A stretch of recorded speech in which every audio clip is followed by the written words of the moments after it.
अभी जैसे पॉइंट बताया आप लोगों ने कि गुरु जो कहे वो करो, जो करे वो ना करो। बाहर से कर्मों को हम देखते हैं तो नकल करने लग जाते हैं, लेकिन गुरु के जो बाहर से कर्म आपको दिखते हैं उसके पीछे कोई उद्देश्य होता है, उसका कोई मर्म होता है।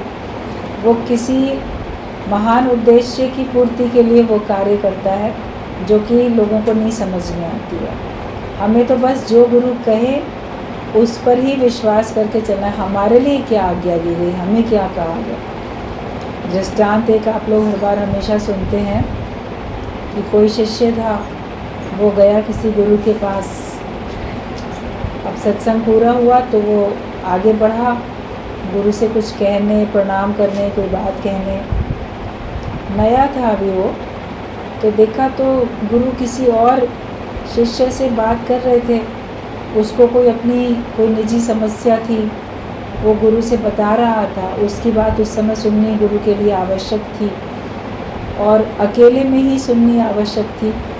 तो जैसे वो गुरु के पास आया, आगे बढ़ा, तो गुरु ने उसको दूर से ही देखते ही कहा कि हट जा।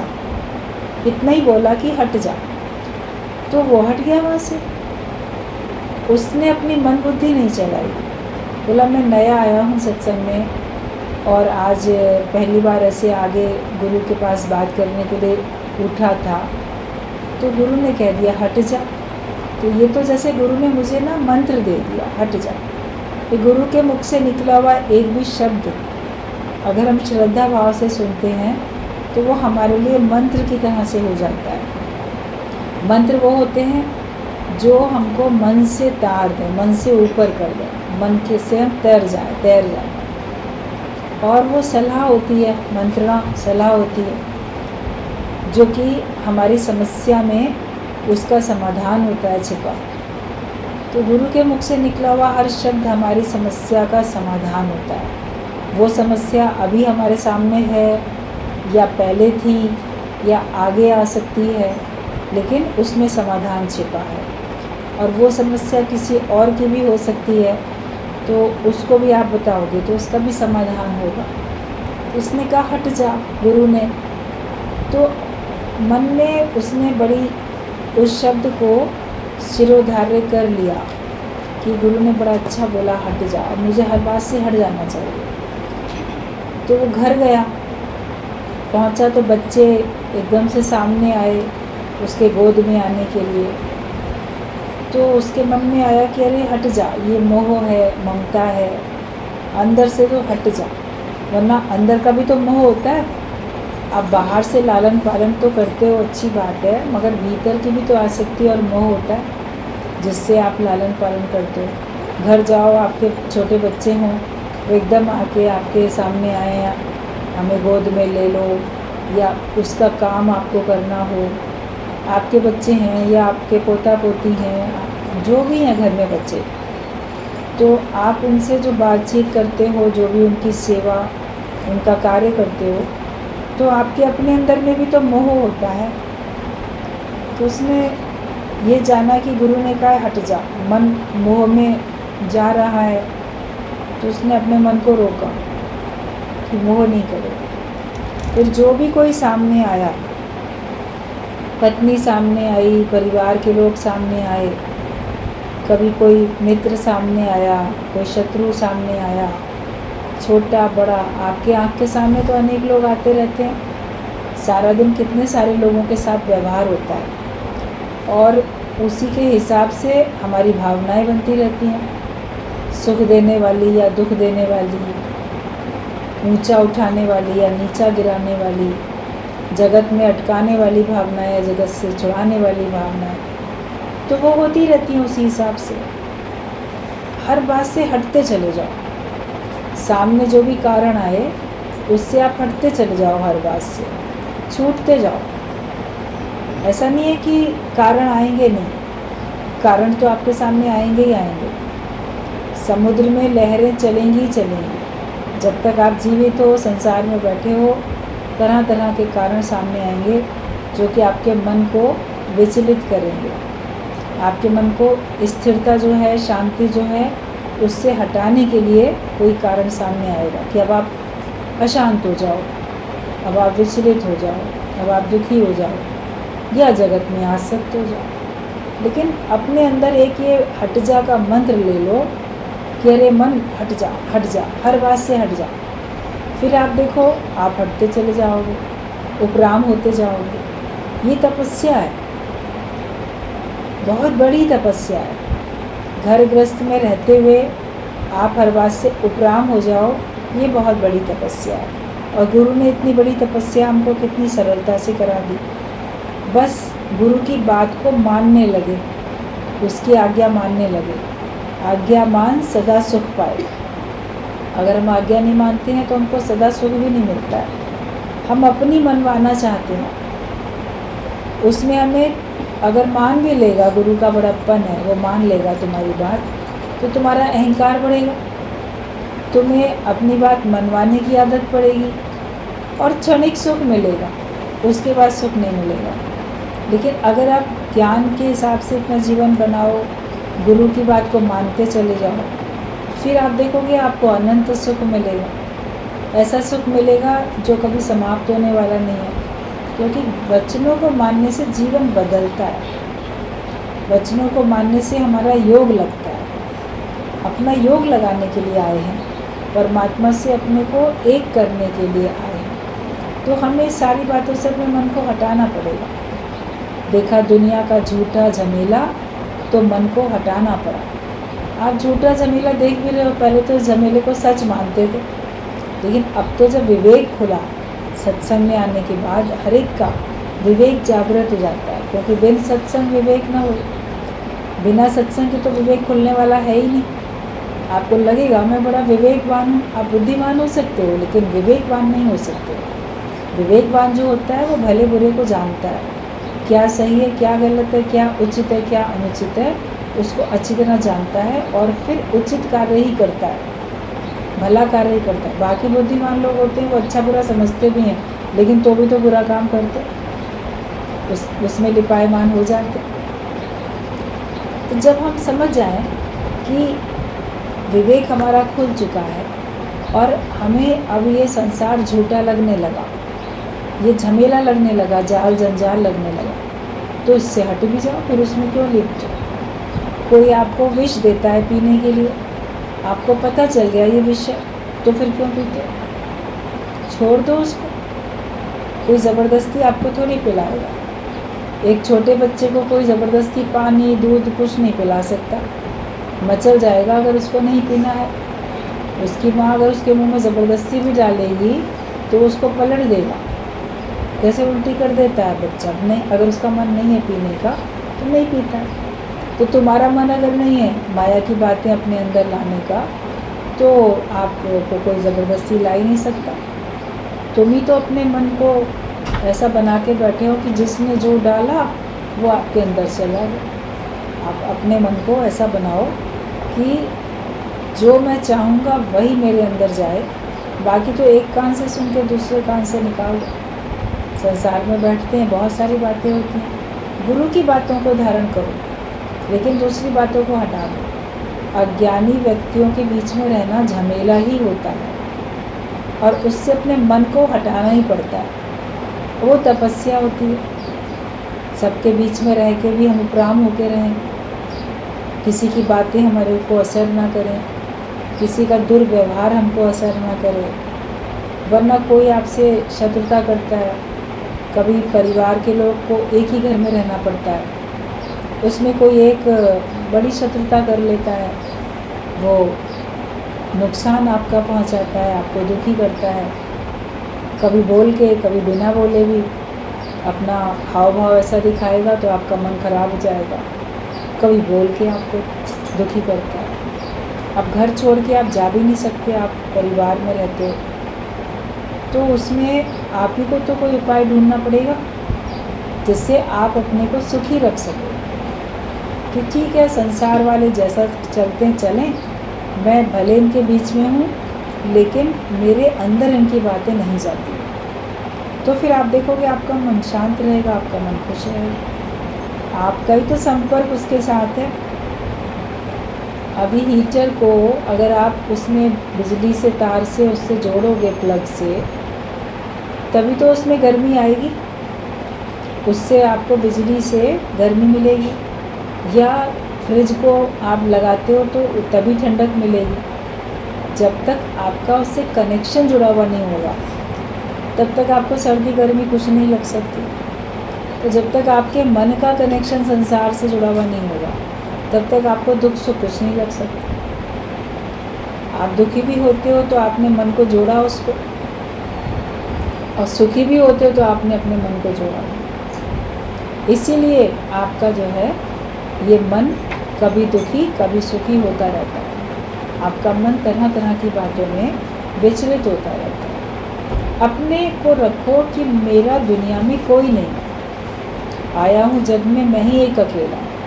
अपने को अकेला मान के चलो, और वो अकेला अपने को दुखी करने के लिए नहीं, आत्मिक स्थिति से अपने को अकेला समझो। देह मान के अपने को अकेला समझोगे तो हाय मेरा तो कोई नहीं, कोई मेरे को पूछने वाला नहीं है, कोई मेरी मदद करने वाला नहीं है, तो ये आपको मन में कष्ट होगा। लेकिन जब बोलोगे कि मैं ही मैं हूँ, दूसरा बना ही नहीं है, तो मैं किससे उम्मीद करता हूँ? किसी भी व्यक्ति से हमारी जो उम्मीदें हैं हम नहीं लगाई हैं। वो मुझे पूछे, वो मेरा हाल पूछे, वो मेरी मदद करे, या वो मुझे सताए नहीं, तो हम उम्मीद करते हैं, वो कभी पूरी होने वाली नहीं है। अज्ञानी व्यक्तियों से ज्ञानवान वाले व्यवहार की उम्मीद करना हमारी ही मिस्टेक है, हमारी भूल है। तो हम अपनी इस भूल का सुधार कब करें? गुरु की बात को मानोगे तब तो। गुरु ने कहा ध्यान देना छोड़ दो, एक कान से सुन के दूसरे कान से निकाल दो। अपनी ओर से कोई कमी ना आने पाए, आपको कोई ना कहने पाए कि आपका व्यवहार गलत है, आपको कोई ना कहने पाए कि आपने ऐसा किया। अज्ञानी व्यक्ति खुद नहीं करेगा, लेकिन ज्ञानवान अगर कुछ गलती करेगा तो उसी को पॉइंट आउट करेगा कि देखा ये सत्संग में जाती है और फिर भी ऐसा व्यवहार करती है। तो आपके लिए तो दोस्त और दुश्मन एक सा होना चाहिए। आप अपने को ब्रह्मज्ञानी कब बनाओगे? आयु तो बीतती जा रही है, हर एक की आयु समाप्त हो रही है, तो क्या ये जन्म आप ऐसी बातों में बिता दोगे? फिर कौन सा जन्म मिलेगा, कैसा मिलेगा, कब ये संजोग बनेगा, कोई नहीं जान सकता। अगले ही जन्म में आपको ज्ञान मिल जाए या पता नहीं कितने जन्म लेने के बाद ज्ञान मिले, कौन जाने। कई बार कभी कभी ऐसे संजोग बनते हैं ना, ज्योतिष वाले, पेपर में आप लोग पढ़ते रहते हो, टीवी में सुनते रहते हो, ये जो इस समय इस पर्व पे जो संजोग बना है ना, इतने साल बाद ऐसा आया है, होता है ना, इतने साल बाद ऐसा हुआ है। ये सारे ग्रह एक लाइन में एक साथ इकट्ठे हुए हैं, ये संजोग इतने साल बाद आया। कोई 100 साल बाद, कोई 200 साल, 300 साल बाद, कोई 40-50 साल बाद। ऐसा आप लोग जानते रहते हो, किसी भी पर्व पे आप इस तरह की बात सुन लेते हो ज्योतिषी गर्भ। तो आपका भी तो संजोग पता नहीं फिर कब बनेगा। मनुष्य जन्म हो और आपको सत्संग मिले, आपको कोई सच्चा गुरु मिले और आपका मन भी उस पर चले, ये संजोग बड़ी मुश्किल बनता है। अभी कम से कम आपका मन भी तो मान रहा है ना। एक भजन की लाइन आती है, मन भी अब सुनता है गुरु की अमृतवाणी।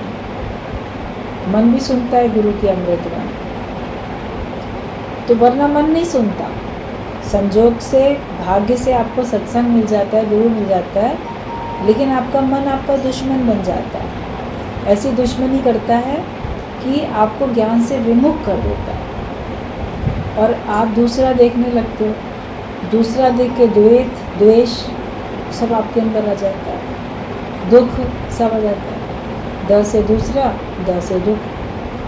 दुखी भी तभी होते हो जब दूसरा। मेरा अपना आप है, मैं इस रूप में जागा हुआ हूँ, दूसरे रूप में मैं सोया हुआ हूँ। मैं इस रूप में ज्ञानवान हूँ, दूसरे रूप में मैं अज्ञानी हूँ।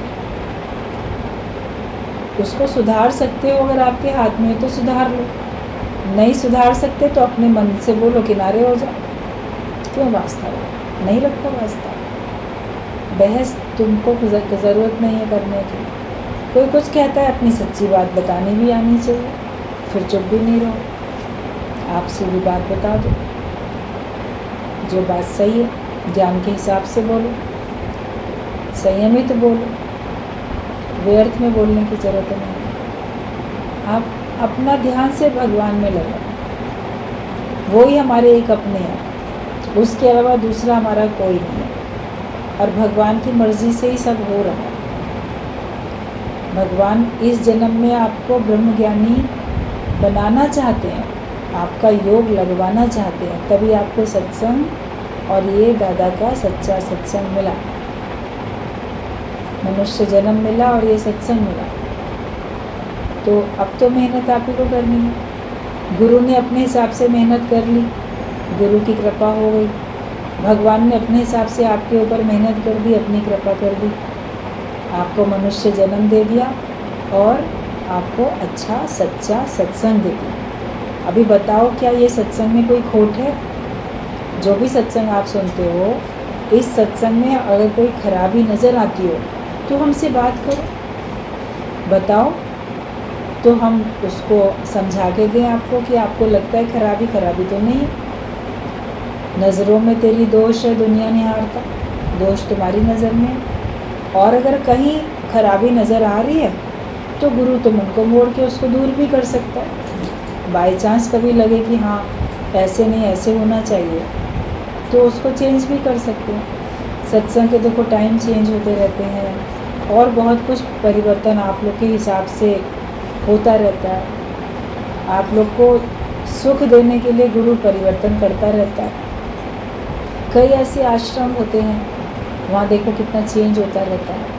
पहले सिंपल कमरे होते हैं, फिर कूलर वाले, एसी वाले लग जाते हैं, और भी आपके खाने पीने के बंदोबस्त हो जाते हैं और बहुत कुछ हो जाता है। सुख के साधन बन जाते हैं।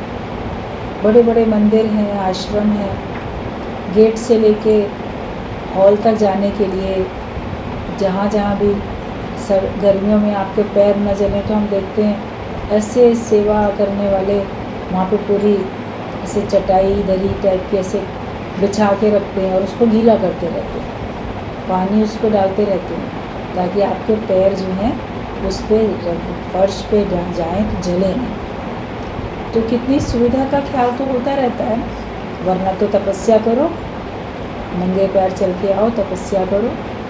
लेकिन गुरु तो सुख सुविधा का ध्यान रखते हैं ना, पानी की व्यवस्था, आपके टॉयलेट की बना देते हैं, कहीं कुछ सब होता रहता है।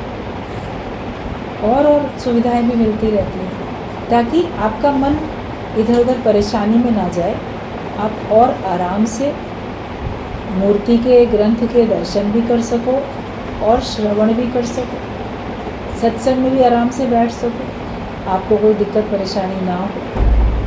तो गुरु तो हमारे संग मेहनत कर ही रहा। और भी सजेशन अगर आपके अच्छे होंगे तो मान लिए जाएंगे कि सत्संग इस तरह से होना चाहिए, इस तरह से सत्संग की उन्नति होगी, या आपकी उन्नति स्वयं की इस तरह से होगी, तो गुरु तो आपकी बात भी मान लेता है। तो गुरु की कृपा भी हो चुकी है, अब बाकी तो केवल आप ही की बची ना, अपने भी तो कृपा करनी है। आयु का तो किसी का पता नहीं है किसकी कितनी आयु है। जवान चले जाते हैं, बूढ़े लोग बैठे रहते हैं, कोई भरोसा थोड़ी होता है। कभी जिसका बुलावा जब आता है वो तब जाता है। तो हमें अपना बुढ़ापे का, ओल्ड एज का बहुत ज़्यादा इंतज़ार नहीं करना चाहिए। आप यंग हो अभी, आप अभी मुक्ति का निश्चय करके बैठो, आत्मिक निश्चय अभी करके बैठो, जाग के जियो, सीख के जियो, सीख जाओ ज्ञान, फिर जियो, और फिर उसके बाद आयु पर्यंत सीखते भी रहो। फिर ये भी नहीं मैं सीख चुका, अब मुझे नया कुछ और सीखने की ज़रूरत नहीं है। जो भी कुछ नया आपके सामने आता रहता है उसको भी सीखते चले जाओ। पहले मोबाइल नहीं आता था चलाना, आप सबने सीख लिया, नया आया आपके सामने, आपने सीखा, और भी जो कुछ आपके सामने आया सीखते चले जाओ।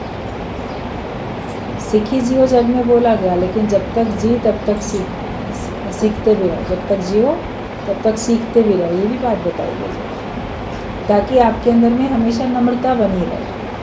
मैं सब जान गया, मुझे सब आ चुका है, तो ये अहंकार हो जाएगा। तो गुरु के वचन मानो और हर बात से अपने को उपराम करते चले जाओ। तो वो जो गुरु का शिष्य था उसने हट जा का मंत्र लेके अपने को मेहनत की अपने साथ, और हर बात से वो उपराम होता चला गया। उसका मन कहीं नहीं गया, तो उसका मन भगवान में लग गया, उसका योग लग गया। फिर एक बार वो काफ़ी बीमार पड़ गया, लग रहा था इसके बचने की कोई उम्मीद ही नहीं है, इसका शायद अंत समय आ गया।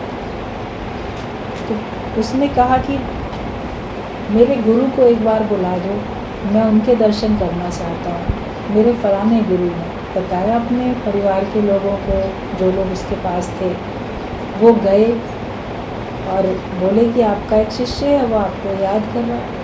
अब गुरु को तो याद ना आए कि ऐसा कौन सा शिष्य है मेरा जिसको मैं जानता भी नहीं हूँ, लेकिन कहा है तो बोलो ठीक है, तुम्हारे साथ चले चलते हैं उसके घर, देखें तो कौन हमें ऐसे याद कर रहा है। वरना अगर किसी को ये पता चल जाए कि शायद मेरा ये अंतिम समय आ चुका है, तो अपने बेटा बेटी को याद करता है, अपने परिवार वालों को याद करता है, अपनी धन दौलत, अपनी समस्याएं, मित्र शत्रु, इन्हीं को याद करता है व्यक्ति। गुरु को कौन, बिरला ही कोई गुरुवान होगा जो अंत में याद करेगा। जब गुरु गए तो गुरु बोले कि हमने तुम्हें पहचाना नहीं, और तुमने कब आए, कब तुमने कोई गुरु मंत्र लिया। तो उसने कहा मैं एक बार आया था आपके पास, आपके फलाने शिष्य के साथ मैं एक बार आया था, आपका प्रवचन मैंने सुना था। उसके बाद मैं आपको प्रणाम करने के लिए आगे बढ़ा कि बात कर लूँ, कुछ आपसे मंत्र ले लूँ, लेकिन आप तक पहुँचने से पहले आपने पहले ही मुझे मंत्र दे दिया कि हट जा। आपने मुझसे कहा था हट जा, तो उसको मैंने शिरोधार्य किया कि ये मंत्र मुझे गुरु से मिल गया। मैंने मेरे को देखा और मुझे ये शब्द बोले, आप किसी और से बात कर रहे थे लेकिन आपने मुझे ये कह दिया था, तो मैंने तो उसी को महामंत्र मान के उसी का अभ्यास करना शुरू किया। अब मैं हट गया हर बात से, देह अध्यास से भी हट गया, मोह ममता से, विषय विकारों से, जगत से, सबसे हट चुका, अपनी देह से भी हट चुका। तो इसलिए मैं आपका शुक्रिया अदा करना चाहता था, आपको एक बार देखना चाहता था। तब गुरु ने कहा कि तुम कितने, मन में सोचा कितना उत्तम कोटि के जिज्ञासु हैं। सहज में उस समय पास में से हटाने के लिए बोला था हट जा, मंत्र देने के उद्देश्य से भी नहीं बोला था, लेकिन गुरु के मुख से निकले हुए जो साधारण शब्द होते हैं उनको भी अगर हम मंत्र की तरह से ले ले तो वो हमारे लिए असाधारण बन जाता है, और उससे भी हमको उतना फल मिल जाता है जो किसी संस्कृत के किसी विशेष महान मंत्रों को जपने से भी आपको शायद ना मिले, जो कि विश्वास के साथ उसी बात को जपने से और उसी को अमल में लाने से आपका जीवन बन जाता है। तो जो भी रोज़ सत्संग में सुनते हो, कितनी कितनी बातें गुरु जी की वाणी रोज़ लगती है, और उसमें हर दिन कुछ ना कुछ कितना होता है, अथाह जैसे सागर है, वाणी इतनी है, सुनते जाओ तो बस उसमें जैसे मन डूबता जाए, खो जाए, देह अध्यास आपका गुम हो जाए। तो कितनी वाणी हम लोग को सुनने को मिलती है। फिर उसके ऊपर थोड़ी व्याख्या भी मिल जाती है, फिर आपका कोई प्रश्न समस्या होती है उसका समाधान भी मिल जाता है। सत्संग में तो आपको चारों तरफ से गुरु पक्का कर रहा है, निराकार तौर पे भी तो साकार तौर पे भी, हर तरह से तो पक्का करता है गुरु। तो सीखना तो हमको है ना, हम कब सीखेंगे और हम कब इस देह से, इस जगत से अपने को हटाएंगे। छोटी छोटी बातों में परेशान होते रहते हैं। भगवान हमारे अपने हैं, उनको देखो, वो तुम्हारे को कितना भर भर के सब दे रहे हैं। भगवान की ओर से कोई कमी नहीं हुई है, लेकिन हमारी झोली तंग है, हमें लेने में सुस्ती और आलस्य है, हम ही पूरी तरह से नहीं ले पाते हैं, और इकट्ठा कर भी लेते हैं अपने आंचल में, तो कहीं ना कहीं इच्छाओं का छेद, तो वो एक तरफ से जो इकट्ठा करते हो दूसरी तरफ से निकलता चला जाता। कोई इच्छा अपने अंदर में नहीं रखो, कोई कामना, कोई इच्छा अपने अंदर में नहीं रखो। हमारी ही इच्छा हमको परेशान करती है, ये बात समझ जाओ। दूसरा व्यक्ति हमें नहीं परेशान करता, उससे जुड़ी हुई हमारी आसक्ति, हमारी इच्छा वो परेशान करती है। हम चाहते हैं कि ये व्यक्ति मेरे हिसाब से चले और वो नहीं चलता है। भगवान भी मेरे हिसाब से चले, परिस्थितियाँ भी मेरे हिसाब से चलें, जो मैं चाहता हूँ वैसा हो जाए तो मैं सुखी हो जाऊँगा। ये हर एक का मन कहता है, आपका ही नहीं, हर एक का मन कहता है, एक एक का मन यही कहता है, सारी परिस्थितियाँ मेरे हिसाब से हो जाए। दूसरे का भी मन ये कहता है, तुम्हारा भी मन ये कहता है। तो भगवान किसके हिसाब से चलेगा? आप तो सोचो कि भगवान मेरे हिसाब से चल जाए, दूसरा मेरे हिसाब से चल जाए, तो वो सोचेगा तुम उसके हिसाब से चल जाओ। तो तनातनी तो यहीं पे होती है। लेकिन कभी आपकी चलेगी, कभी किसी और की चलेगी, कभी भगवान की मर्ज़ी चलेगी, कभी तुम्हारी मर्ज़ी चलेगी। और जिस बात में तुम्हारा हित होगा भगवान वही करेंगे, उसी को पूरा करेंगे। ये बात समझ जाओ। कोई इच्छा आपने की, अगर उसके पूरा होने में आपका हित है, वास्तव में कल्याण है, तब तो वो पूरी होगी। लेकिन उसके पूरे होने में तुम्हें बहुत दुख मिलने वाले हैं, तो भगवान तो तुम्हारा दयालु कृपालु है, तुम्हारा मित्र है, तुमको प्रेम करता है, तो वो तुम्हारा नुकसान क्यों होने देगा? भाई जो जिसको प्रेम करता है वो उसका नुकसान तो नहीं होने देता। मगर अभी आपको ये बात समझ में नहीं आती है कि ईश्वर का मेरे प्रति कितना प्रेम है और हमारा संसार से है। लेकिन जब हमारा भी पलट के भगवान से होता है, जब सत्संग में आते हैं गुरु हमारा परमात्मा से प्रेम करना सिखा देते हैं।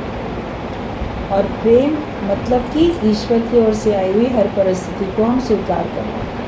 जिसके साथ प्रेम होता है ना, उसके लिए मन कहता है अरे तुम्हारे हाथों से तो मैं जहर भी पी लूँ, देखो कड़वी चीज़ भी खा लेंगे, तुम्हारे हाथों से जहर भी पी लेंगे। जिसके साथ बहुत प्रेम है वो फीकी चाय आपको दे दे, आपको मीठी पीने की आदत है, आपको वो भी मीठी लगेगी। सब्ज़ी में नमक ना डला हो वो भी आपको अच्छा स्वादिष्ट लगेगा नहीं, बहुत अच्छा बनाया है, जैसा भी बनाया है उसने, क्योंकि प्रेम है। और जहाँ प्रेम नहीं है वहाँ पे तो एक और खाते ही आप चिल्लाना शुरू कर दोगे, ये क्या बकवास खाना बनाया, ये क्या किया, ऐसा क्यों डाल दिया, वैसा क्यों कर दिया। ये सब क्यों होता है? जहाँ प्रेम नहीं होता है वहाँ ये कलह क्लेश और ये सब बातें शिकवे शिकायतें तो में होती है। अपने अंदर प्रेम धारण करो, उसी की कमी है। और गुरु जो इतना करता है तुमको, तुम्हारे लिए इतना सोचता है तुम्हारी उन्नति के लिए, उसको सोचो, उसको देखो। प्रेम में कोई एक्शन नहीं होता, वो एक भावना होती है। अपनेपन की भावना जहाँ पे होगी वहाँ प्रेम हो जाएगा, परायेपन की भावना होगी तो प्रेम नहीं होगा। आप भगवान को अपना समझो और सबको अपना समझो, तो आपका सबसे प्रेम हो जाएगा। लेकिन ज्ञान आपके पास हो कि उसमें आपको अटकना नहीं। जगत में आप प्रेम का नाम देते हो, वो होती आसक्ति है, वो होता मोह है, वो होता कोई आकर्षण है, उसको हम प्रेम का नाम दे देते हैं। इसीलिए वहाँ से आपको दुख और धोखा मिल जाता है। लेकिन जहाँ पे आसक्ति नहीं, मोह नहीं, आकर्षण नहीं, जहाँ केवल सत्य है, जहाँ केवल भगवान है, प्रेम तो वहीं पे होता है। इसीलिए लव इज़ गॉड बोला गया। प्रेम केवल परमात्मा से ही होता है, वो ही सच्चा प्रेम है। और फिर परमात्मा जान के सबसे आप जो व्यवहार करते हो वो प्रेम है। लेकिन अपने स्वरूप में टिके रहते हैं, हम उस निराकार को जानते हैं, उस ब्रह्म को जान जाते हैं और खुद भी वैसे ही ब्रह्मरूप हो जाते हैं। भेद कुछ ना रह गया बिकने और खरीदार में। जब आपकी ऐसी स्थिति बन जाए तब आप समझो कि आपका काम पूरा हुआ, आपका प्रेम आपका पूरा हुआ। तो क्यों अपने से आपको दुश्मनी करने की ज़रूरत पड़ती है? अपना समय हम क्यों बर्बाद करते हैं? अपने समय का करो सदुपयोग।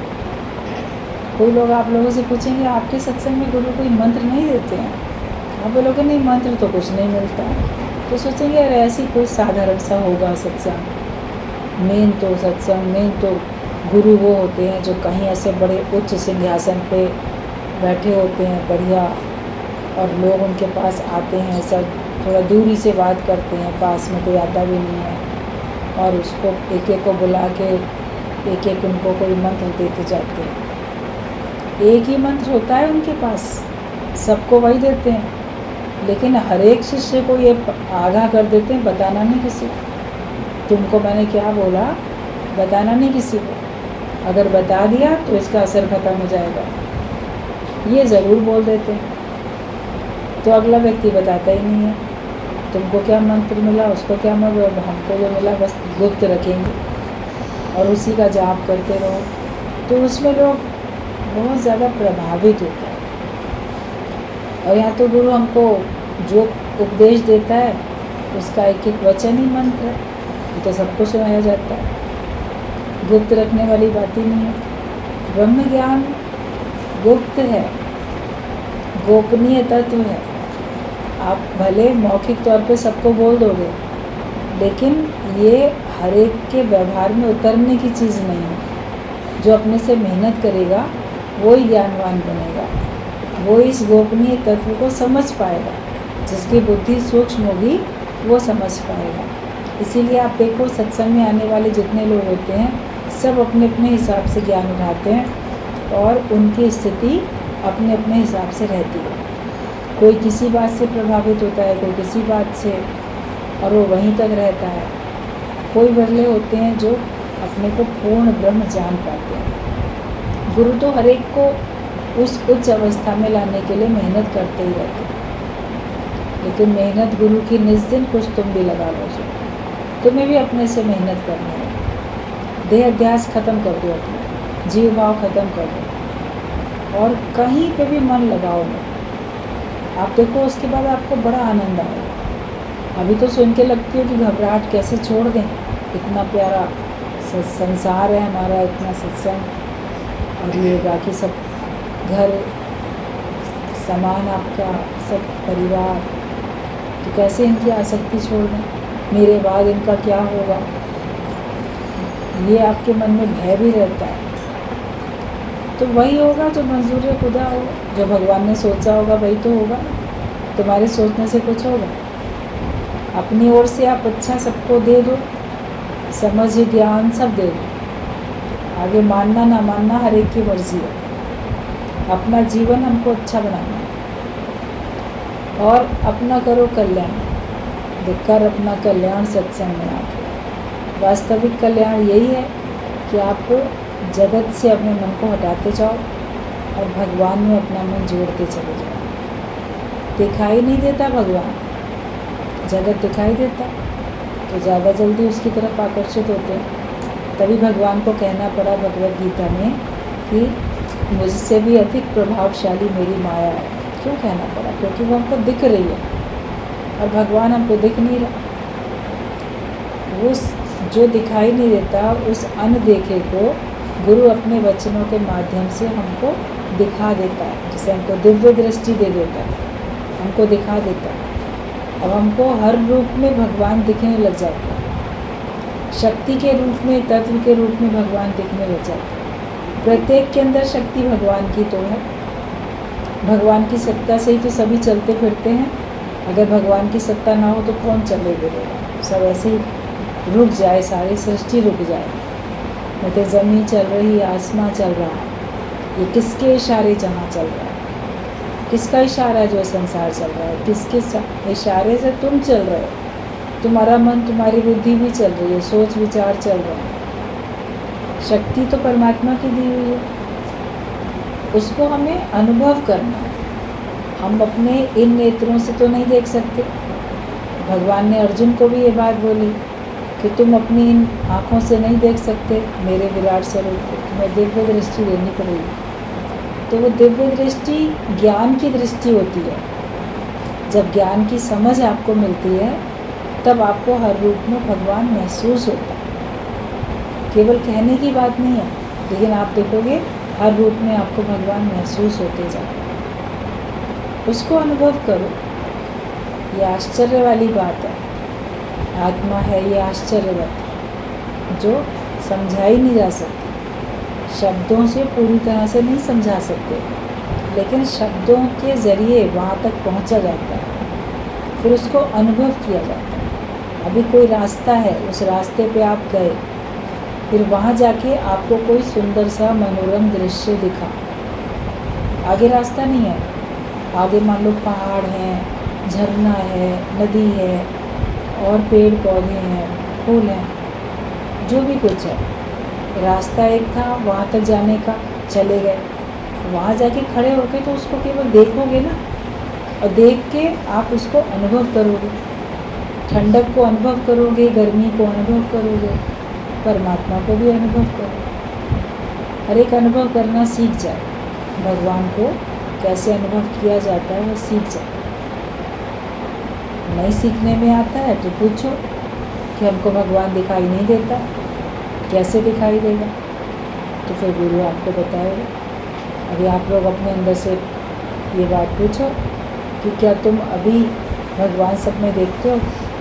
घट घट में हरि निहार लो, बस हो गया भजन, सत्संग भजन सब हो गया जब आपने घट घट में भगवान को देख लिया। एक एक कण कण में आपको भगवान देखना आ जाए। ये जो कण कण में राम बसता है, मेरा सतगुरु उसे दिखाता है, गुरु उसको दिखाता है। जो कण कण में हमारे राम बसे हुए हैं, हमको पहले से देखने में नहीं आते थे, अब देखने में आते। एक एक के अंदर एक धूल का ज़रा सा कण आपकी आँख में गिर जाए, कितनी तकलीफ़ है।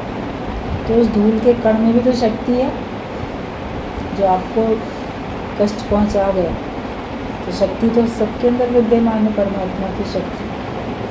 देख लोगे, भगवान देखोगे तो आपको कुछ बिगड़ेगा नहीं, छूटते जाओगे, और संसार देखते रहोगे तो उसमें लिप्त होते जाओगे। हर रूप में भगवान आपकी मदद कर रहे हैं। नाम रूप मत सोचो, इसने की उसने की, अंदर से मन में ही ठान के बैठो, मन में ये भाव रख के बैठो कि वाह भगवान, इस रूप में तुम आए, इस रूप में तुम आए। तो देखो आपका 24 घंटे का सिमरन हो जाएगा, और 24 घंटे आपको भगवान का दर्शन हो जाएगा। मंदिर में मूर्ति को तो थोड़ी देर देखोगे, सत्संग में आके गुरु को भी थोड़ी देर देखोगे, लेकिन हर क्षण तेरा जो दीदार मिलेगा वो उसको अनुभव करने से मिलेगा। तो इसलिए सबको ज्ञान का अनुभव करना। और कोई दिक्कत आती हो तो आप फिर सत्संग में प्रश्न भी करो, केवल चुपचाप सुनते नहीं रहो। जो भी आपकी छोटी मोटी समस्याएं हैं या आपको बहुत बड़ी लगती हैं, उन समस्याओं के बारे में प्रश्न करो, क्योंकि जब तक कोई कांटा चुभा रहेगा ना आपके अंदर, तो फिर उसका कष्ट अनुभव करते रहोगे, तो फिर आप आगे कार्य नहीं कर सकोगे, वहीं पे आपकी उन्नति रुक जाएगी। तो उसका निकल जाना ज़रूरी है। जो भी समस्या है, जो तकलीफ़ है, दिक्कत है, कोई झंझट है, उसको गुरु से अकेले में बात करके उसका समाधान भी कर लो, हो जाएगा समाधान। ऐसी संसार में कोई परिस्थिति नहीं है, कोई समस्या नहीं है जिसका कोई हल ना हो। उस हर एक का हल है, और आपको मिलेगा तो फिर हल मिलेगा, तो उसके बाद आप हल्के हल्के हो जाओगे, ना भारी भारी हुआ बैठो। बात करो सब लोग अपने अपने।